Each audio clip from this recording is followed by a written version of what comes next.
Hi friend, এই দেখো তোমাদের দাদাভাই নিয়ে এসেছে একটি কাতলা মাছ। কাতলা মাছটি ওই নিজেই কেটে ধুয়ে বেছে দিয়েছে আমাকে। তারপরে দেখো আমি এবার রান্না করে নিই, চলো।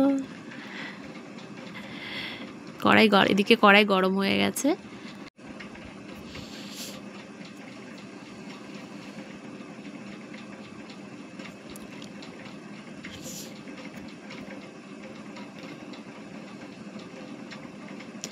এই দেখো মাছে আমি নুন হলুদ মাখিয়ে নিয়েছি, এবার ভেজে নেব।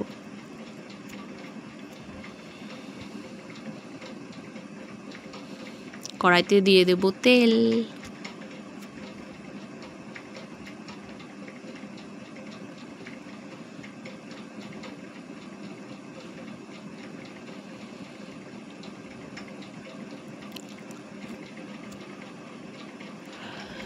তেল গরম হয়ে গেছে, এবার আমি মাছগুলো দিয়ে দেবো। প্রথমে আমি ভেজে নেব মাথা। আমার মাছ ভাজতে প্রচণ্ড ভয় লাগে, কারণ ওই তেল ছিটকায়। আমার প্রচণ্ড ভয় লাগে মাছ ভাজতে গেলে, আমি মাছ দিয়ে সরে যাই।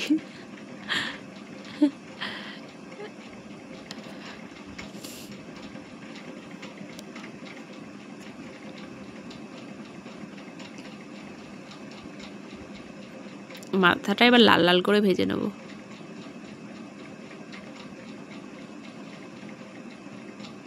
মাথা ভাজা হয়ে গেছে, এবার মাছ দিয়ে দিয়েছি। এখানে রয়েছে বাদবাকি মাছ, কাঁচা মাছ, এটাও ভেজে নেব। কালকের জন্য একবার ভেজে রেখে দেব। আর এদিকে মাথা ভাজা হয়ে গেছে।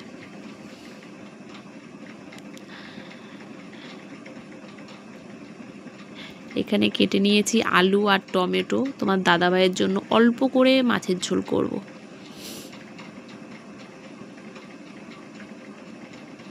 মাছ ভাজা হয়ে গেছে, এবার চলো তুলে নিই।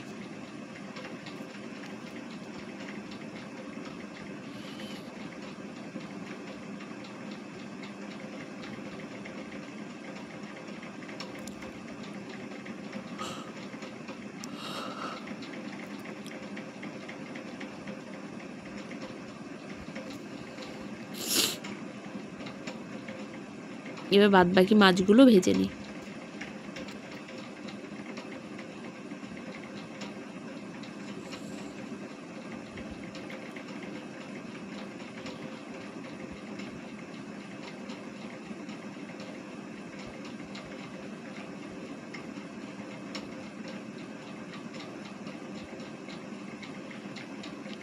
এবার কড়াইতে দিয়ে দিয়েছি জিরে ফোড়ন। জিরে ফোড়ন দিয়ে আমি আলুগুলো দিয়ে দিয়েছি, লাল লাল করে আলুগুলো ভেজে নেব ঝোলের জন্য।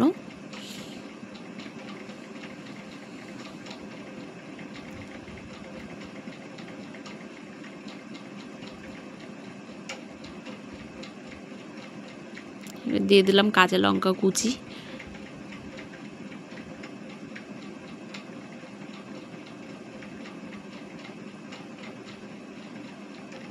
হলুদ,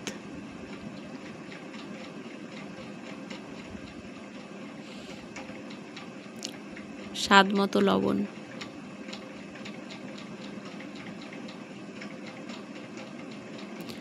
কাতলা মাছটা একদম জ্যান্ত ছিল, জ্যান্ত কাতলা মাছের ঝোল হবে এখন।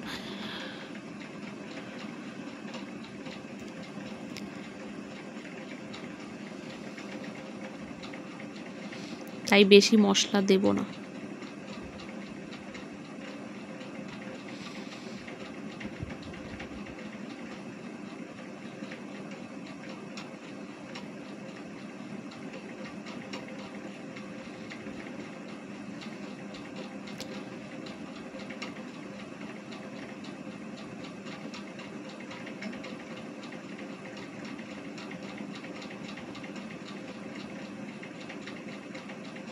এবার দিয়ে দেবো কেটে রাখা টমেটো।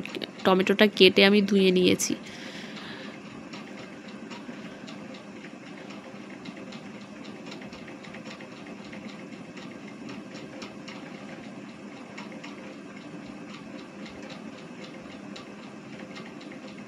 এবার দিয়ে দেবো জল। ভালো করে কষানো হয়ে গেছে।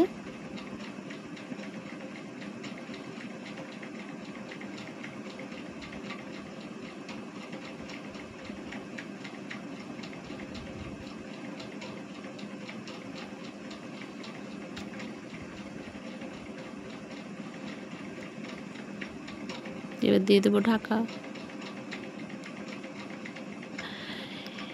এইদিকে আমি কেটে নিয়েছি পেঁয়াজ, বেগুন আর মাছের তেল, ওটা দিয়ে আমি ভাজা করব। আর এখানে কাঁচা লঙ্কা কুচি করে রেখেছি। এইদিকে ছেলের জন্য দুটো রুটি বানিয়ে নিয়েছি ছোট ছোট। এই দেখো তৈরি হয়ে গেছে আমার মাছের ঝোল আর বেগুন। টাটা।